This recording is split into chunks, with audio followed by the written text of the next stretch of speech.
Esta tarde nos encontramos con Isabel Chamorro Gómez, una de las supervivientes de la masacre que hubo en el Santuario de la Virgen de la Cabeza en 1937. Isabel, buenas tardes. Hola, buenas tardes, Diego.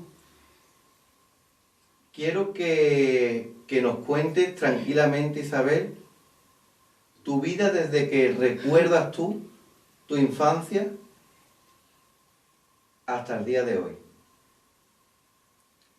Intentaré, porque para decirte toda mi vida, los 79 años de mi vida y de todo lo que me ha pasado, necesitaría, como decía mi hermana, si la escribiera en nuestra vida, dice, más tomos que la enciclopedia más importante del mundo. Pero bueno, intentaré, porque como eres tú, eres mi amigo y me lo pides, intentaré en pocas palabras y en poco tiempo, porque además estoy enferma y los que tengo en mi casa pues están enfermos también. Pues nada, empiezo porque nací, con un añito. Tenía un año cuando a mi padre lo mandaron al santuario para empezar la guerra, y entonces pues creyendo que allí en el santuario, allí en lo alto de Sierra Morena, pues que no iba a haber peligro, pues no solamente mi padre llevó toda la familia, sino que todos los guardias civiles que mandaron allí se llevaron a toda su familia creyendo que allí estaban mejor, había menos peligro, y hasta incluso varios sacerdotes se fueron allí creyendo que también se iban a salvar mejor, pero fue todo lo contrario. Bueno, que yo tenía un año que nos fuimos al santuario, allí estuvimos 9 meses, pasando mucha hambre, falta de agua, y luego eso, creyendo que allí no iba a atacar, pues luego estuvo el santuario todo rodeado, el santuario allí en lo alto de las sierras del monte, y rodeado por todo los otros que eran españoles también. Por eso a mí cuando hablan de la memoria histórica me pone los pelos de punta, porque recordarla es recordar venganza y odio, cuando lo que tanto hemos pasado allí, perdonamos y no queremos saber más nada, porque fueron todos españoles contra españoles, y eso se debe de olvidar completamente. Bueno, que... ¿Quién se fue allí, Isabel? ¿Qué familiares tuyos? Allí pues fuimos mi padre y mi madre con 7 hijas que tenían. ¿Puedes decir los nombres de cada uno de ellos, Isabel? Sí, y el novio de una de ellas, que era guardia civil también, y murió allí también.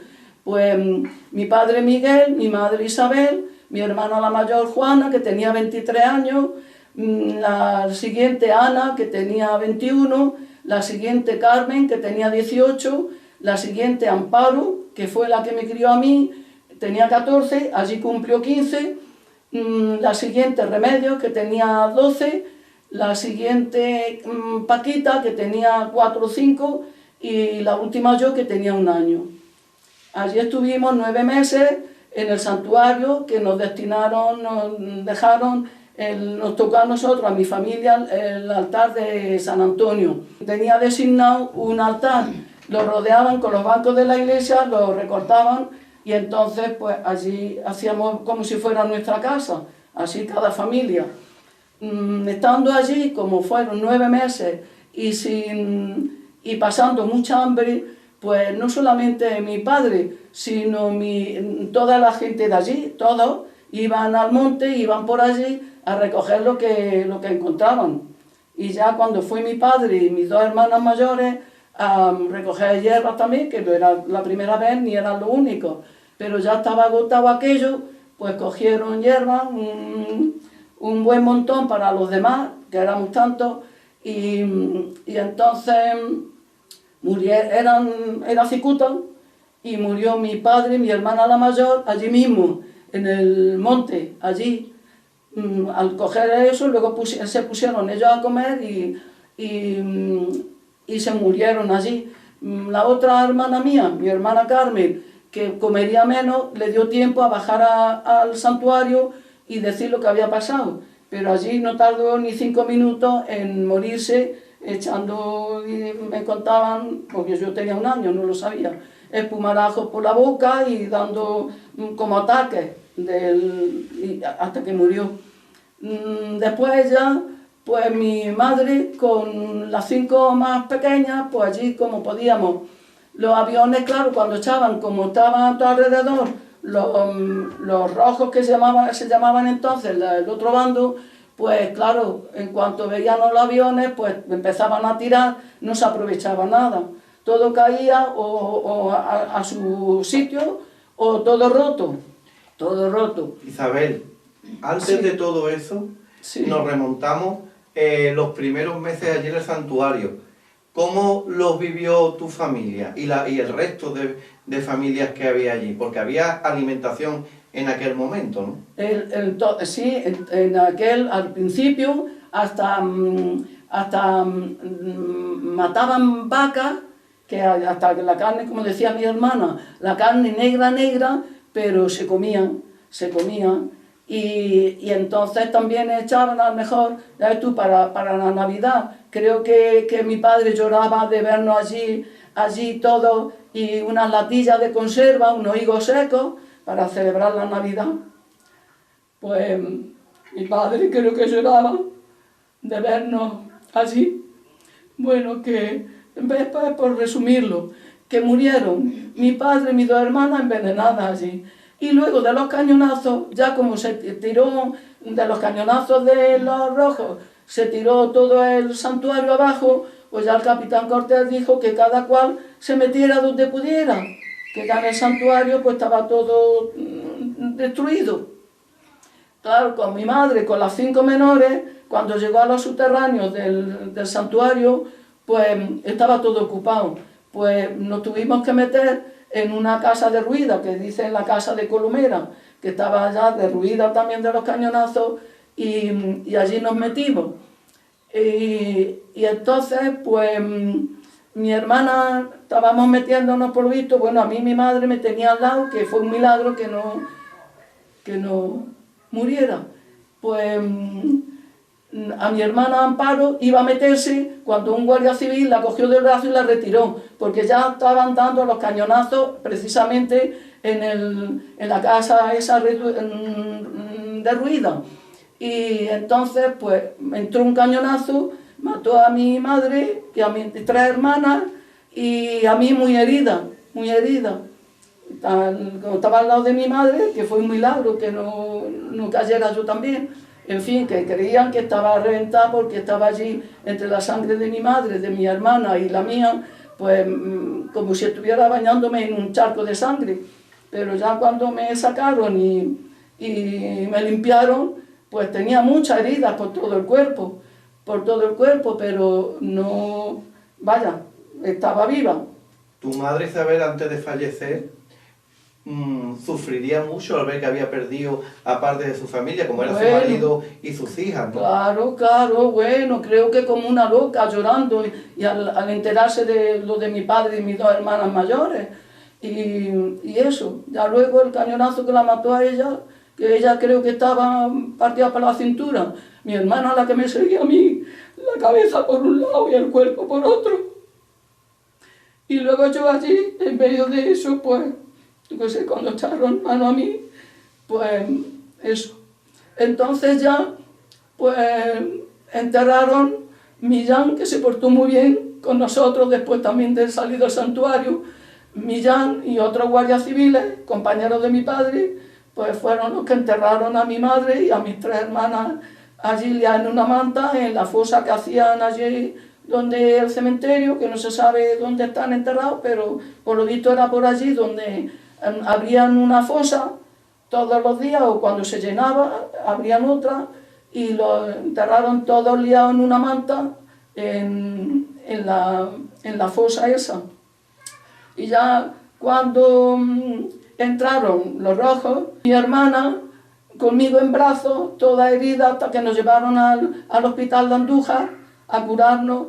Pues mi hermana no estaba herida, gracias al guardia civil que la retiró, pero cuando acudió ella, se le escapó, y cuando acudió allí donde estábamos y vio el desastre que había allí, estuvo 3 días sin poder hablar. sin poder hablar. Se lo estuvo diciendo ella misma a un médico ya mayor, ya que fue porque con la garganta estaba siempre delicada. Y entonces, pues mi hermana allí se encontró una cartera con 3.000 pesetas de entonces, del año 1937, y se las dio al capitán de los Rojos, que precisamente el capitán de los Rojos la puso por los cielos, y hasta hablando de mi padre, diciendo, el fascista este se ha sabido educar a su hijo, se ha sabido educar a su hijo. Entonces, con parte de ese dinero, vaya, cuando nos llevaron al hospital de Andújar, me curaron, me estuvieron curando, y le dijo a las enfermeras, que eran monjas, nada más que vestidas de seglares, que nos compraran, que íbamos, ya ves tú cómo iríamos de estar 9 meses allí, y del día de la muerte de mi madre, de mi hermana y de todo, pues que nos compraran unos vestidillos. Entonces nos compraron parte de ese dinero. A mí me compraron 2 vestidillos y una alpargatilla, y a mi hermana un vestidillo y otra alpargatilla, que fue con lo que vinimos aquí al pueblo, con eso puesto. Y ya, pues 2 tíos míos de aquí del pueblo, pues fueron a Andújar y nos trajeron aquí a verme. Claro, ¿dónde nos iban a llevar? Pues a casa de mi abuela, a casa de mi abuela. Estamos hablando de la casa de Cervantes número 7. Sí, la calle Cervantes número 7, que vivía mi abuela, mi tío Perico, Pedro Gómez Cámara, que fue el que ahora diré cómo me cuidó y que eso, mi tía María, y al principio, no sé, yo no me acuerdo de mi abuelo, pero me parece que mi hermana, al principio me parece que estaba mi abuelo, o que había muerto mi abuelo, ya no me acuerdo. Y si es que yo lo que sé, no lo sé por mi hermana no quería contarme a mí nada. Y cuando decían la gente o así, la amiga, dice, tu hermana como tenía 1 año, pues ella no ha sufrido lo que tú, dice. Y se enfadaba mi hermana, dice que no ha sufrido, con el hambre que pasaba allí, que no quería estar nada más que con mi madre, para que le diera el pecho. Si mi madre no comía, no tenía pecho, y precisamente era yo la que la cogía en brazos y la distraía por allí, por aquellos montes, para callarla. Y entonces, bueno, nos trajeron aquí, vivía entonces aquí mi tía María, mi abuela, mi tío Perico, porque mis otros tíos estaban en el frente.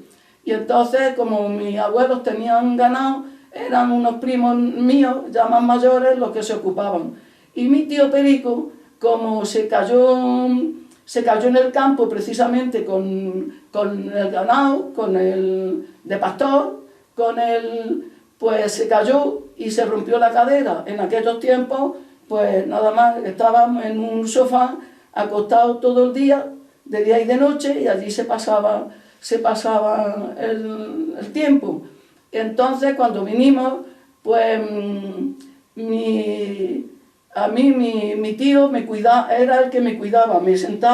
Unas veces me sentaba en el suelo con una piel de esa de cordero, otras veces, como él estaba tumbado en el sofá, pues me sentaba encima de su vientre y como estaba llorando porque no veía a mi hermana la mandaban a la aceituna, la pobre, sin estar acostumbrada, la mandaban a la aceituna con una latilla de esas de la leche condensada, con aceitunas y de tapadera una corteza de pan. Cuando iba a la aceituna, pues tenía que pasar por la puerta de mi tía Carmen, que era una hermana de mi madre, que luego se portó desde entonces muy bien con nosotros desde que vinimos. Bueno, en casa de mi abuela éramos las huérfanas, no éramos las nietas, éramos las huérfanas. Entonces, mi tía Carmen llamaba, Amparo, ven, y venía a ver qué te han echado de merienda. Y cuando veía eso, pues mi tía Carmen, pues de lo que tenía ella, le echaba chorizo, tocino y más pan y lo que pillaba. Pero luego iba a casa de mi abuela y las ponía verdes. Pero no da vergüenza mandar a una chiquita con lo que ha pasado 9 meses, con lo que tiene en su corazón, y se está acostumbrada a la aceituna y mandarla todo el día con esas 4 aceitunas y esa corteza de pan. Pero luego cuando venía mi hermana de la aceituna, le metían una que para qué. ¿Qué hacía mi hermana? Que ya desde entonces se iba por otra calle para que mi tía Carmen no la viera. No la viera. Entonces, pues, y eso que yo no lo sé todo, la mandaban con los borregos, sin estar, una chiquita que había estado en el cuartel, muy lista, que cuando salimos del santuario, cuando ya después la conocieron algunos jefes de la Guardia Civil, dice, pero si tiene una cultura, una letra, una ortografía y todo para estar colocada en una oficina. Y pues sin estar acostumbrada, pues la mandaban con los borregos, la mandaban con el burro cuando le ponían con estiércol para que lo llevara al campo, la mandaban aquí a un corral que tenía mi abuela muy grande, que encerraban el ganado, pues la mandaban, como no había luz, la mandaban con el farol a que alumbrara a mis primos, que eran los pastores, a encerrar el ganado. En fin, también la mandaban a por hierba. Lo siento, chacharía, como te decíamos, pero lo tengo que contar. Es María Gómez Cámara la que tú dices, Sí, Isabel, ¿no? Sí. Entonces, pues la mandaban también a por hierba, pues para pavos que tenía mi abuela, conejos, en fin, en el corral de ese. Iba mi tía María con ella y mi hermana primero lo que le daba de ir a por hierba, sabiendo las hierbas lo que habían hecho con su padre y con sus 2 hermanas, pero iban porque estaba sin a lo que les demandaban, ella callar y sufrir y ya está.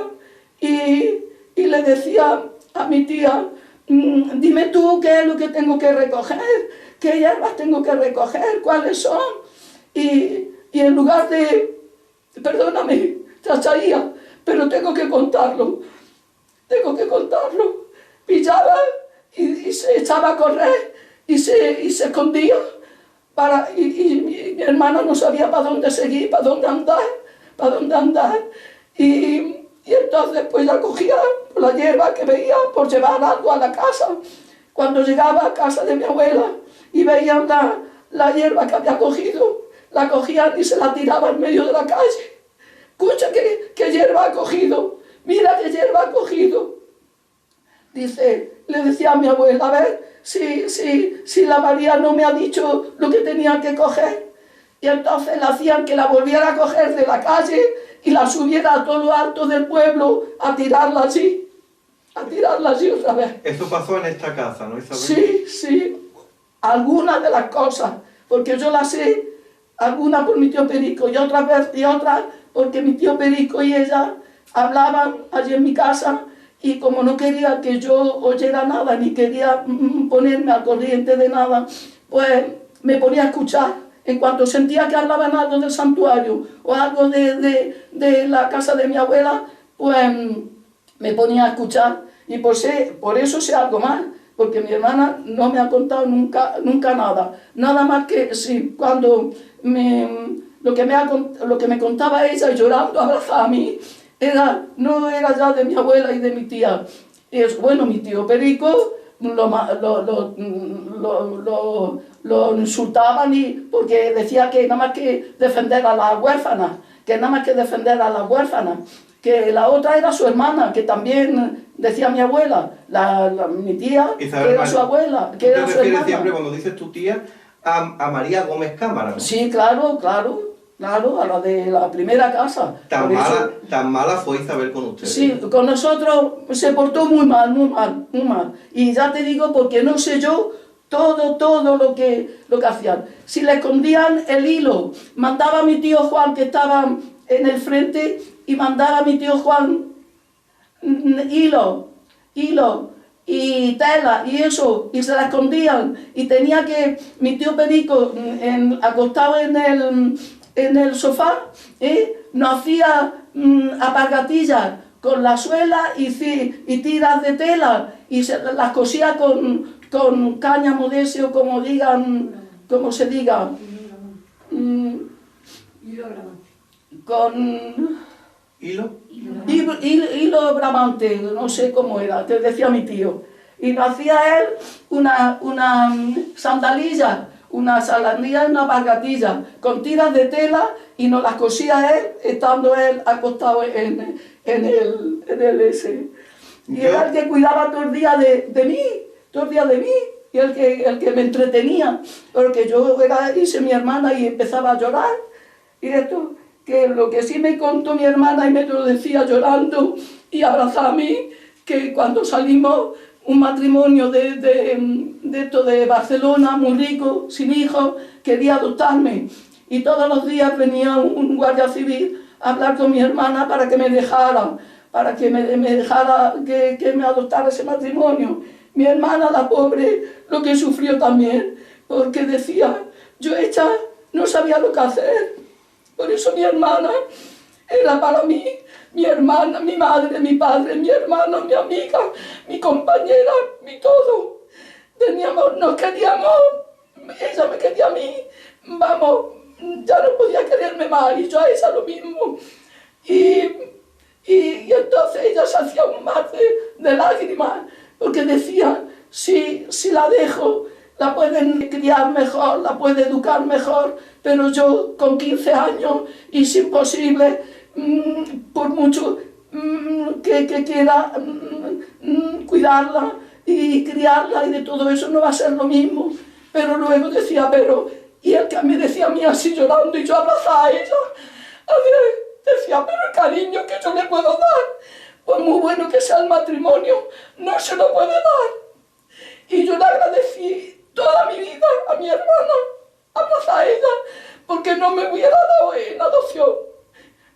Y ella decía, me decía, no te preocupes, si te hubiera dado, porque yo me lloraba mucho, porque parecía que ella me había dado en adopción, y que yo a lo mejor no me iba a criar como una señorita, como una ricachona, y a lo mejor ni me enteraba que mi hermana estaba solica,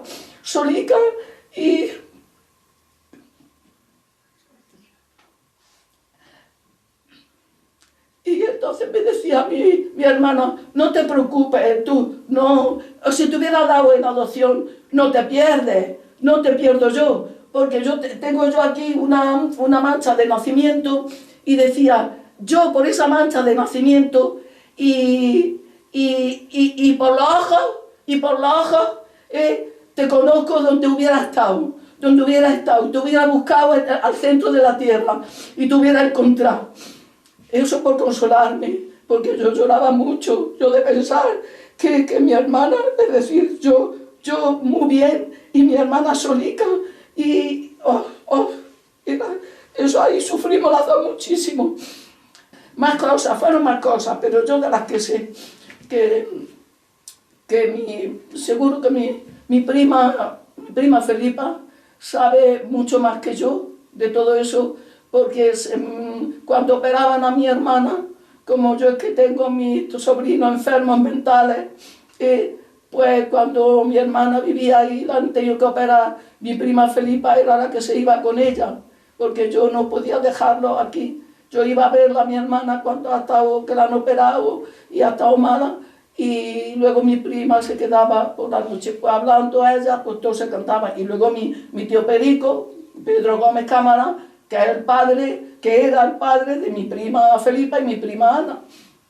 Y hemos estado siempre muy unidos.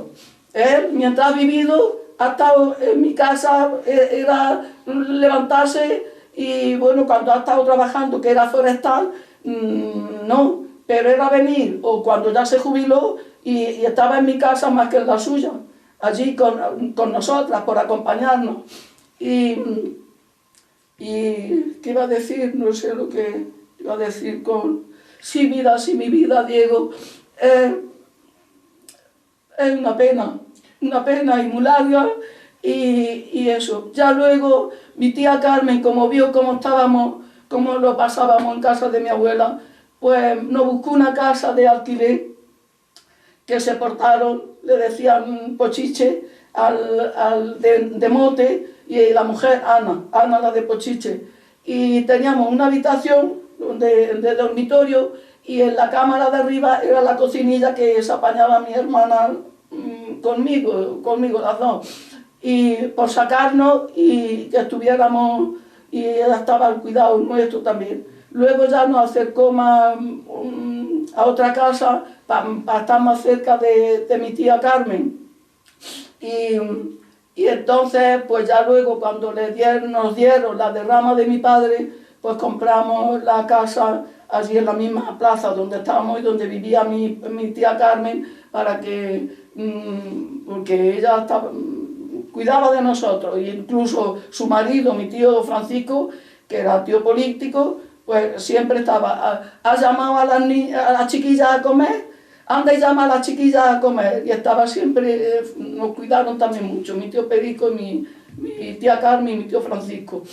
Y luego ya, cuando tuve 7 años, me llamaron al colegio de huérfanos de la Guardia Civil, y allí fue donde hice la carrera. Gracias a Dios me dio inteligencia para los libros, porque luego para la vida no he sido tan lista para los libros, y yo además lo que quería es sacar mi carrera para tener a mi hermana agustico.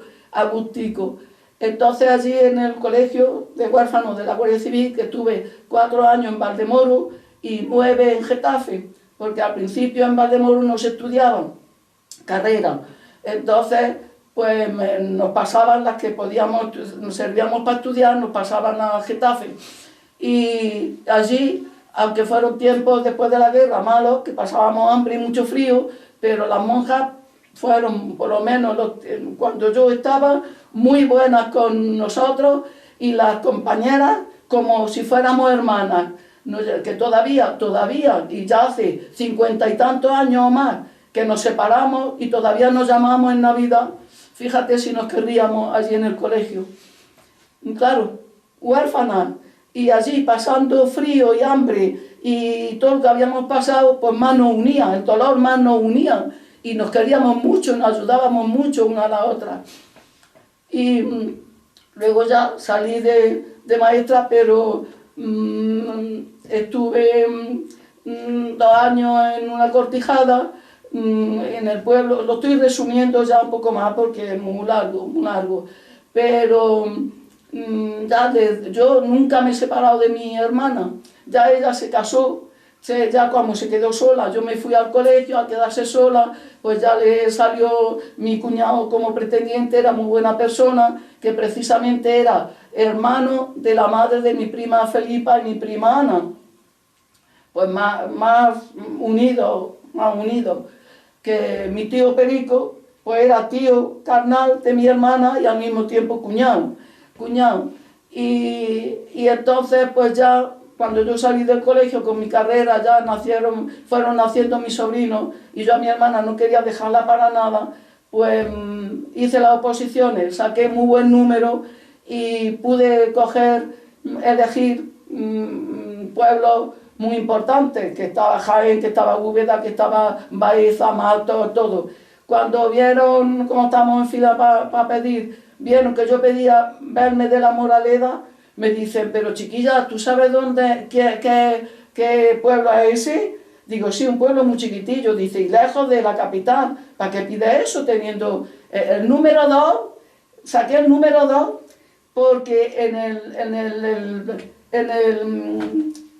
en el ejercicio de las oposiciones, precisamente, que era exponer un tema a unos niños que nos ponían delante como si estuviéramos en la escuela, y me tocó explicar precisamente lo del santuario, ¿sabes? Lo del santuario, como me dijeron después los del tribunal, me rebajaron la nota porque me puse a llorar. Luego me recuperé, terminé el tema y terminé la tabla de gimnasia, pero me dijeron luego algunos de los que estuvieron en el tribunal, dice, si te hubieras lucido, si tú hubieras explicado a los chiquillos lo que tú habías pasado en el santuario y lo que era, te hubieras lucido y los chiquillos hubieran sido a ellos los que hubieran estado llorando. Pero a ver, con los nervios de las oposiciones y eso, pues, que ya después estuve de maestra 2 años en La Cortijada, me vine, volví a pedir aquí a verme, porque estaba mi hermana, por estar con mi hermana, estando aquí de maestra, pues me fui primero concejal, me nombraron concejal, y después pues me nombraron alcaldesa. ¿En qué año? En el año 1974, en el mes de junio me parece, que yo no quería ni atar, como yo le dije al gobernador, le hablaron muy bien de mí, porque por lo visto había que querían ser muchos alcaldes, muchas personas alcaldes, y había mucho eso, y entonces pues le hablaron de mí al gobernador para que se callara o se tranquilizara el pueblo. Y entonces pues me llamó a mí el gobernador y yo le dije que de ninguna manera, digo, mire usted, yo no sirvo para alcaldesa, porque soy muy débil, muy sensible, digo, y luego tengo una profesión que sirvo ya a la patria, a todo, a la sociedad y a la iglesia y a todo, siendo buena profesional como maestra. Y ya no había hecho después a la jefa de Falange, para que me convencieran, y ya me volvió a llamar y le dije, mire usted que no, ya le he dicho yo que yo no sirvo, porque yo sufro mucho por todo y soy muy sensible. Y entonces me dijo que me hizo llorar, y tuve que decir, dice, mira, tu familia ha dado la vida por la patria y tú no vas a ser capaz de dar 5 o 6 meses por tu pueblo. Ya me ha tocado la fibra más grande de mi corazón. Digo, ¿cómo? Digo, pero mire usted, que sean 5 meses, que a los 5 meses yo voy a estar aquí todos los días, todas las necesidades que vean en el pueblo, voy a estar viniendo todos los días, y a los 5 meses vengo a pedir la dimisión. ¿Cómo? No te preocupes, que yo te voy a ayudar, que yo te ayudaré.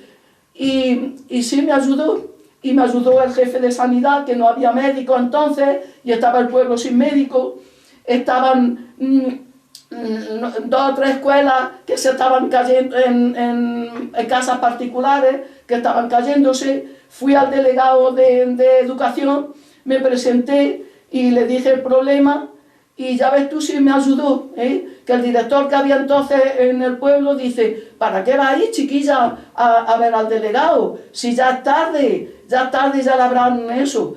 Pues al día siguiente de haber ido, no, al otro, vino el perito de la delegación de educación a ver dónde se hacían 4 escuelas nuevas. Y se lo debo también a un vecino mío de aquí, que le dicen Blasete, que me dio de palabra, me dio el solar, de palabra. Después ya hicimos todo lo que hubo que hacer, pero de palabra me dice, coge lo que necesites, que allí donde están, que están todavía las escuelas, han tirado las viejas, pero esas como estaban nuevas, han hecho la biblioteca y han hecho, se han quedado las que yo hice, las 4 que yo hice. Madre mía. Aquí a alguien le está doliendo lo que estaba hablando.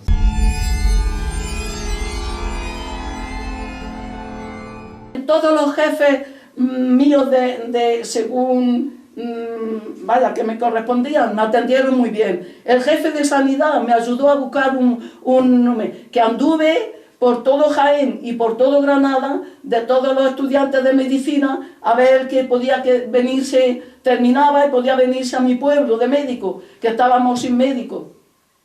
Y ya encontré uno y me ayudó don Luis Peña, que se llamaba el jefe de sanidad. Y el de deporte también me ayudó mucho, don Fernando Hermoso Pove, don Fernando me ayudó. para poner el porte, que también le debo las gracias a don Luis Castro, el dueño de la finca de los Alejares, la finca más grande de aquí del pueblo, que le hablé y le dije de eso, y me dijo, coge el terreno que quieras, que te lo regalo. Y digo, mire usted, don Luis, que no es para mí, que es para el pueblo, que es para el pueblo. Estoy pidiendo para hacer un campo de deportes para el pueblo, para el pueblo. Yo te lo regalo a ti, tú haz lo que quieras.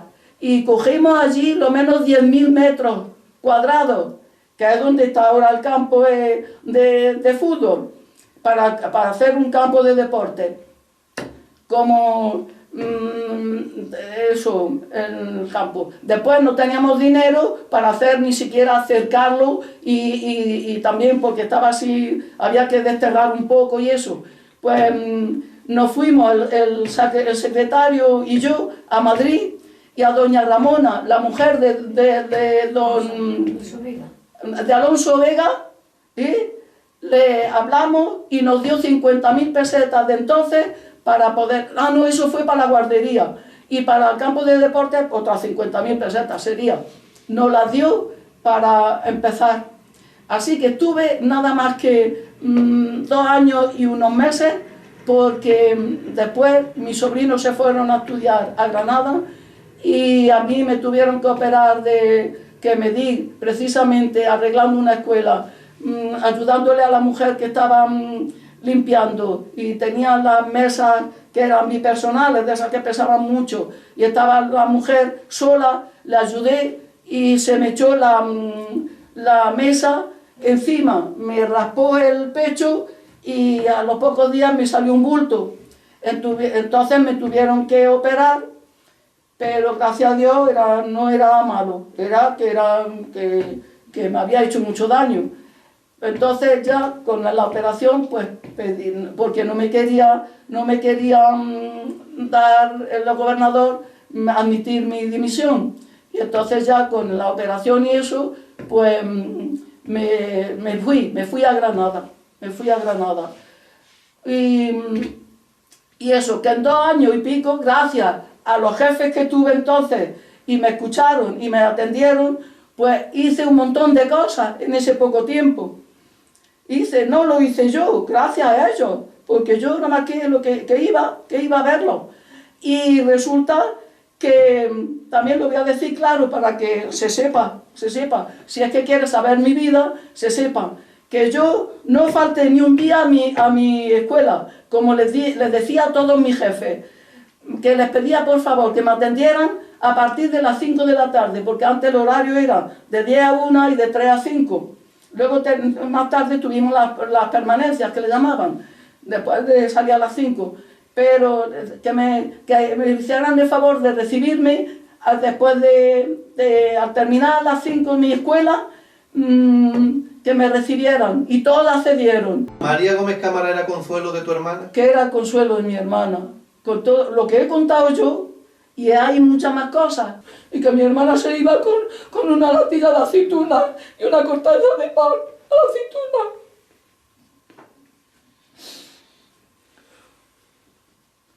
¿Y a qué me refería yo? No ves, si es que estoy mal. No te preocupes. Y tengo los 3 sobrinos enfermos mentales. Yo sé que está con prisa. Que se ha quedado la muchacha que me ayuda a cuidar de la menor. Y se ha quedado allí para que yo pudiera atenderte a ti, porque tenía que atenderte. Te has portado bien conmigo y con mis primas, que tanto han sufrido y tanto han pasado con la dichosa Casa de las Manchas. Ya te dije antes en la otra entrevista que si tanto le dan de que lo del santuario y lo de mi familia tenían que ver con la casa de la calle Real número 5, por mi tía, claro, por la relación de mi tía con mi familia, pues más tenía que ver las caras de esta casa de Cervantes 7, porque había más motivos. Aquí había nacido mi tía, que no se fue a la otra casa hasta que no se casó. ¿Y sabes, Diego, quién la acompañó a casarse? Tan solo mi hermana. Mi hermana la acompañó a mi tío Juan, y a mi tía María a casarse. Y hizo de padrino, de madrina, de testigo, de todo. La única que la acompañó a ellos dos a casarse. Ni mi abuela, ni ninguno de sus hermanos, ni nadie. Nadie. Mi hermana. Y nosotros, mi hermana y yo, ya te dije antes, en la otra vez que hablamos, que la hemos mirado a mi tía y la hemos perdonado y la hemos estado mirando y ayudándola. Porque al principio la pobre no disponía ni de una peseta, se las veía. Nosotros no es que estuviéramos ricos, ni mucho menos, es que nos daban la paga de mi padre, que era poco, y mientras yo estaba en el colegio, mi tutor me la ingresaba, la quitaba la mitad y me la ingresaba a mí. Ya ves tú, ya cuando yo saliera del colegio, la falta que me hacía a mí, cuando a mi hermana le hacía falta, que me guardaba cuando había los suministros esos que daban la pobre tica, lo que le tocaba, lo guardaba para cuando yo venía de vacaciones, de vacaciones. Y ya se me ha ido otra vez. Ay, perdóname, Diego. Nada, no pasa nada. Perdóname, lo que sí Diego. está claro, que fíjate el corazón tan grande que tienes tú y tu hermana, que en paz descanse, que fueron capaces las dos de perdonar a una persona. Ah, bueno, del trato con mi tía. Con tu tía María Con mi Gómez tía Cámara. no, nunca la hemos dejado. Íbamos a verla. Era su santo y seguro que a lo mejor los más llegados no se acordaban de ella. Y el día de María le llevábamos zumo o lo que fuera, un detalle. Y yo siempre que iba, la besaba. Claro, la besaba. Lo que no te dio ella a ti, ¿no? Y la besaba, y el Señor me perdonaba, luego le pedía perdón al Señor, porque por dentro pensaba, decía yo, por los besos que tú no me has dado de chiquitilla, cuando yo era chiquitilla, pero se los daba. Y hemos estado ayudándola, y mirándola, y queriéndola, y todo eso, hasta yo, el día antes de morirse, que estaba en el hospital, fui a verla al hospital. ¿Qué pensaría ella, Isabel? Pensaría ella, pues no te digo una cosa, porque eso la tengo aquí guardada. Pero arrepentida estaba, ¿no? Pero arrepentida sí estaba. Aquí la tengo en mi corazón guardada, de que estaba arrepentida, sí. ¿Tú piensas, Isabel? No lo contaré eso Ya. a nadie. Y todo lo que te estoy contando y lo que te conté el otro día es la primera y la última vez. Que todo lo he contado, primero, ya que me dejen en paz a mi familia, que ya están descansando.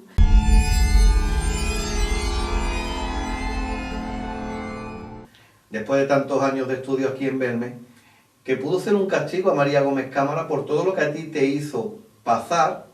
Tu familia podía haber estado viva si ella hubiese decidido junto a tu abuela que se quedara ahí en esta casa en Cervantes 7 y no que aquella tarde se marcharan ustedes en un camión al santuario de la Virgen de la Cabeza en Andújar. Pienso que las primeras caras es la pava, luego sale una mujer y empiezan a salir niños que de ahí toman el porcentaje de que podían ser familiares tuyos, tus hermanas. Sí, mi madre con los 5 menores. Exacto. Que se quedó. Pues ahí tenemos nosotros la opinión que pudo ser un castigo porque realmente María Gómez Cámara no tuvo vida desde el año 71 hasta que falleció en el 2004. La pobre, por eso nos daba mucha lástima. Mi tía ha sufrido mucho en su vida. Mi tía María ha sufrido mucho en su vida por muchas cosas. Por muchas cosas. Y también tienen... Y yo es la primera vez que ha salido. La última también, ya no volveré yo más a hablar nada. Pero mis primas tienen también su mérito, porque ellas saben mucho más que yo, por su padre, por su padre. Y sin embargo, no la han... Y mi prima Felipa ha ido mucho a ver a mi tía María, y mi prima Ana también, pero mi prima Felipa por lo menos, mucho, y la mandaban mi tía María a que le hiciera muchas cosas, que no lo hemos hablado nunca, yo no lo he contado a nadie, está saliendo ahora por mi boca. El otro día fue la primera vez que hablé algo y dije que ya terminaría otro día, pero ya no vuelvo a hablar más de nada. De nada, la primera y la última vez. Ya dije, ni quiero casa, ni quiero cara, ni quiero saber nada. Y han venido muchos, me han llamado por teléfono, han ido a mi casa, periodistas, lo que sea. Lo siento mucho, señor. Le he dicho, lo siento mucho, señor, pero yo no quiero saber ya nada de cara. No quiero saber ya nada de cara. ¿Y a nosotros por qué, Isabel?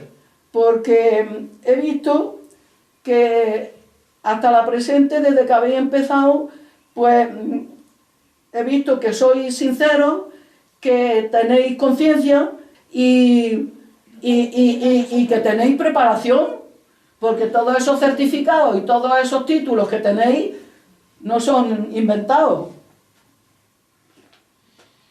Entonces, los estudios que hagáis estarán bien orientados. Isabel, vais por buen camino, por lo menos tratáis de ir por buen camino. Tú que lo viviste y que en ese programa que tú nombraste antes, que decían que en Cuarto Milenio, en la 10ª temporada, que decían que no se había hecho antes una prueba científicamente en un laboratorio ante notarios, no se había llevado antes a cabo lo que ellos hicieron. ¿Eso es verdad o se ha hecho antes aquí? La prueba de la cara cuando se abrió el precinto, en el año 2011. El 18 de agosto, cuando se abrió el precinto de esta casa, tomó Elena Ramos pruebas de una teleplastia. Y aquí, es que no lo saben, ya lo hablamos el otro día, por eso no he querido yo alargar más. Pues puede hablarlo, Isabel. Que estuvo precintada la casa por la notario de Huelma. Elena Ramos. Doña María Elena, que la precintó, estuvo delante mientras picaron toda la pared, mientras la enlucieron otra vez, ya la cerró, la lacró, todo eso, y a los 6 meses vino a abrirla ella. Y tomó pruebas de una de las teleplastias que apareció y se mandó a un laboratorio. Sí, ya que yo ya no vine yo ni quise yo ya saber nada de eso, ¿no? Pero decían que eso lo habían hecho ellos la primera vez ahora, en el 2014, cuando ya se había hecho aquí en el 2011 esa prueba. Y luego también otra cosa, ¿de verdad, Isabel, que son manchas lo que hay en esta casa de Cervantes 7?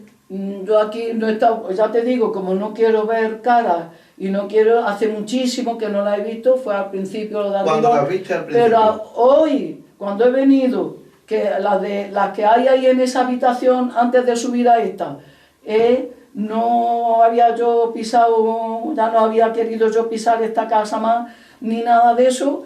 He visto un montón, sin decirme aquí están, aquí están, aquí están. He visto, yo la he visto un montón, la he distinguido estupendamente. Así que de manchas, yo no sé.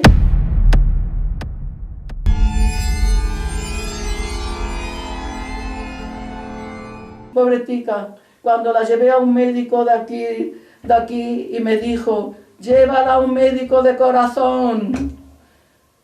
Y entonces la llevé a un médico de corazón y dice, lo tiene deshecho el corazón. Y murió del corazón, que le mandaron 1 mes tuvo nada más de tratamiento del corazón. Claro, pero claro, no es de extrañar porque con todo lo que había sufrido y estaba sufriendo y al terminar de su vida, lo que eso ha sufrido con sus hijos también, los pobres han enfermado, pues culpa de ellos no, tú verás si están sufriendo por su enfermedad. Tú, Isabel, no llegabas a dormir nunca, igual que tu hermana, porque ella se sobresaltaba con lo que vivió, los bombardeos sí, que claro, vivió. Como yo salí tan herida, y bueno, se me fueron heridas por el cuello, por el culillo, por las piernas, por todo tenía... La metralla que tú tenías en el brazo. Pero en el brazo, en este brazo, pues no me salía la metralla, por lo visto me entró más metralla y no me salía. Y aquí el practicante de aquí me apretaba todos los días, que creo que daba cada chillido, que pa' qué. Y a pesar de eso dicen que luego lo quería mucho, me contaban luego que lo quería mucho. Y no me salía, ya se me puso el brazo muy feo, que me lo querían cortar porque dice, ya se creían que me iba a dar gangrena. Pero un buen día, como me apretaba tanto el buen hombre, pues me salió la metralla y ya pues poco a poco se me fue curando Y en este brazo no he tenido yo fuerza nunca, no he tenido fuerza, me ha ayudado mucho a esta mano y a este brazo, pero fuerza no he tenido, porque tenía todo esto aquí, toda ahí, la señal la tengo, la señal. ¿Y tu hermana cómo pasaba las noches y tú, Isabel? Y claro, como ella tenía muchas pesadillas, como vio tanto, tú verás con 14 y 15 años lo que vio. 1500, más de 1500 personas que vio morir allí, ¿no? Tú verás lo que vio, aparte de los 8 suyos, luego los... Sus amigos, sus amiguitos que tenía allí. Todos allí, porque allí todos los días había muerte, todos los días. Pues que se acostaba y muchas pesadillas. Y llegaba a mi cama y me tocaba por la cara, me tocaba. Pero decía, Amparo, que me has despertado, si estamos en la casa, ¿no ves que estoy durmiendo? A ver el brazo, pues míralo, no lo ves, mira el brazo, no lo tengo bien, si estamos durmiendo, estamos bien. Ya, anda, bájate y te acuestas. Pero así, una vez y otra vez y otra vez y otra vez. Ha hecho ahora en mayo 13 años que murió. Tenía 79. Pero el corazón de ese chico, deshecho, que yo le mandaron unos parches, un mes solo escaso estuvo con el tratamiento del corazón. Cuando la llevé al médico del corazón, porque me lo dijo otro médico de medicina general, y decía yo, oye, Amparo, espera, que son las 9 y te tengo que poner el sello ese. Calla, hija mía, deja el corazón. Y decía yo, y pensaba yo, digo, si supieras cómo tiene el corazón, y murió de eso, de corazón, y el parte del médico, porque del corazón. Se tenía todo deshecho, las válvulas, todo, yo qué sé, todo lo que ponía. ¿Y no tuviste bastante, Isabel, con todo el sufrimiento que has arrastrado toda tu vida, que cuando tu hermana fallece, te haces cargo de tu sobrino? A ver. Y resulta de que al día de hoy, al 18 de octubre de 2014, estás sufriendo porque tienes que tratar y ayudar a 3 personas, a 3 sobrinos enfermos mentales. Enfermos mentales, que son, mira, que son inteligentísimos los 3. La mayor, que es la última, la que ha caído, la última, con esa enfermedad mental. Hizo derecho con muy buenas notas. Hizo oposiciones al Cuerpo Especial de Prisiones, con 5.000 que se presentaron en toda España. Sacó el número 1, con diferencia del número 2 de 2 puntos. Estuvo trabajando un poco en eso, en instituciones penitenciarias, en Figueras y en Tenerife. Y pidió la excedencia para hacer el doctorado. Como se casó con un japonés, hizo el doctorado, la guiaba un catedrático de aquí muy bueno, de aquí de Granada.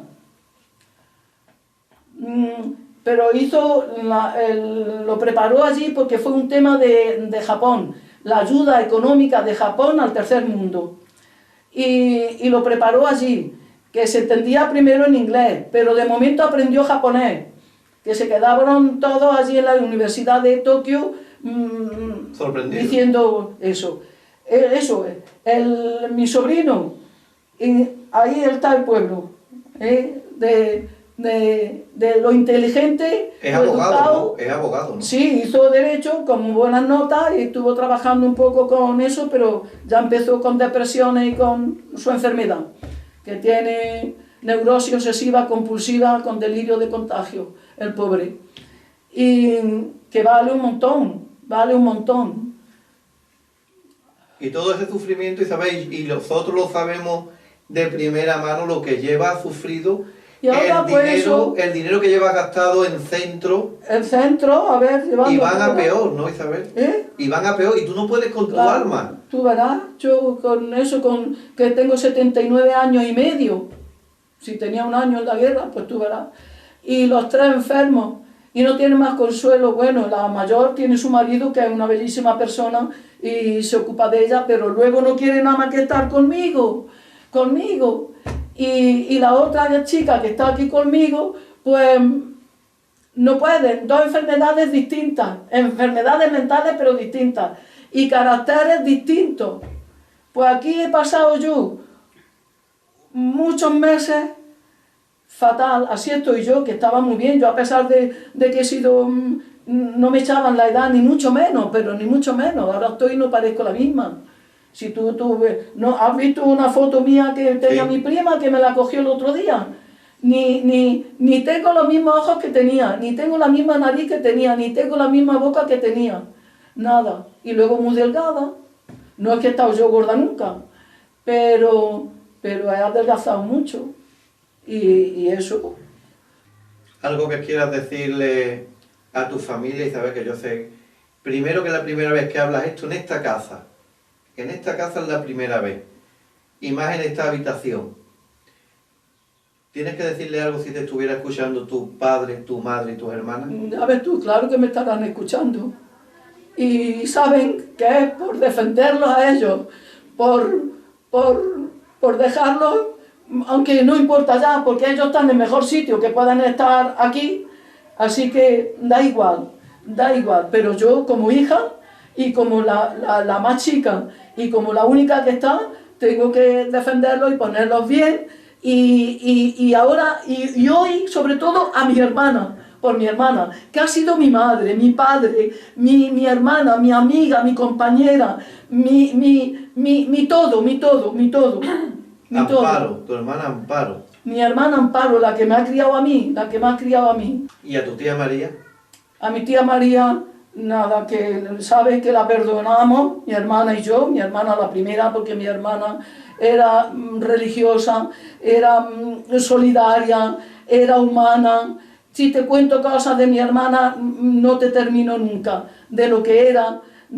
Esa estaba muy cerquita de Dios, Y a mi tía, pues eso, que sabe ella que la perdonamos, y sabe ella que nos portamos muy bien con ella, lo sabe ella, que nos portamos muy bien con ella, y que yo le decía al Señor, perdónala, que nosotros la perdonamos, perdónala, que sería por la juventud, sería por yo que sé, la juventud de lo que fuera, que a lo mejor no lo hacía con mala idea, o yo que sé, porque hay que tener muy mal corazón para hacer lo que ella hacía, entonces, con 17 años.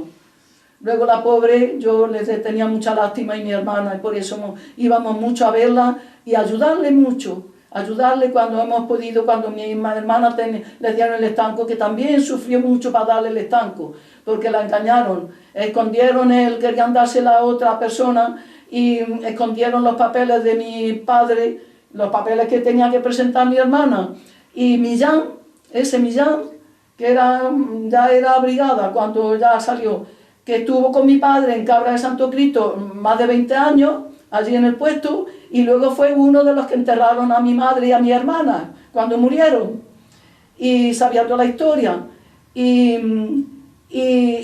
fue mi hermana a Madrid, cuando vio que le dieron el estanco a otra, pues Millán dijo, vente para acá, vente aquí a mi casa, que tú eres hija mía como mi hija, y fue Millán con mi hermana allí a la Dirección General de la Guardia Civil y al patronato donde daban los estancos y las gasolineras y eso, y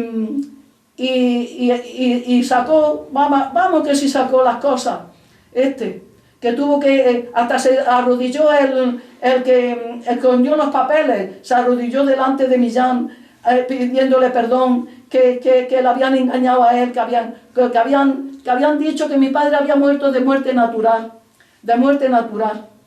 en su casa, no en el santuario, Y entonces Millán dice, se hizo, yo no sé qué se hizo luego me lo contó el mismo Millán porque murió después, ese salió muy herido de eso, del santuario, y tenía un montón de cicatrices por la cara y por los brazos y todo, que lo conocí yo en persona, porque estuve estando yo en el colegio, fueron unas navidades a por mí y estuve en su casa con ellos, y yo no sé de dónde se hizo, de una tarjeta me parece que era de la mujer de Franco. La sacó y dice, mire, ¿qué tarjeta tengo? Le dijo al que había escondido los papeles. Dice, mira qué tarjeta tengo, mañana sin falta voy a presentarme con esa tarjeta.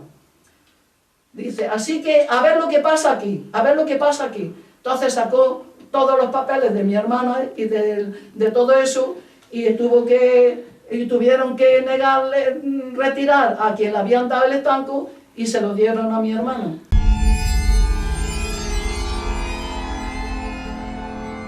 Y todo eso, toda esa historia, en la casa de Cervantes número 7. Número 7, sí. Todo eso. Tiene que tener caras por fuerza, ¿no? Por eso que si en el otro sitio las caras tienen relación con el santuario y mi familia, más tiene esta.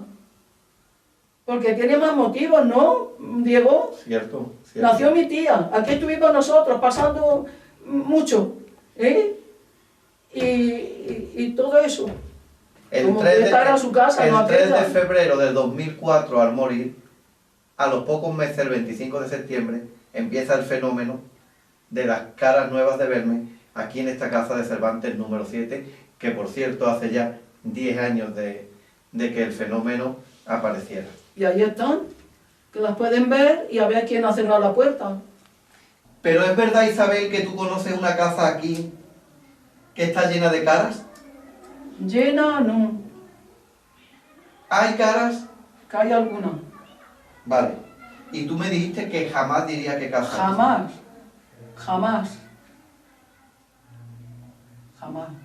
Y de todo esto ya, Diego, ya te he contado todo. No te he contado todo lo que eso. Pero que ya no volvemos a hablar más de nada de esto. Ya lo que necesites de mí, ya me tienes a mí, y todo lo que yo te pueda ayudar y eso. Y todo esto viene otra vez más, Isabel, y perdona, porque alguien se permitió el lujo de decir cosas de tu familia, sabiendo la verdad, en un programa que no era la realidad que había vivido tu familia.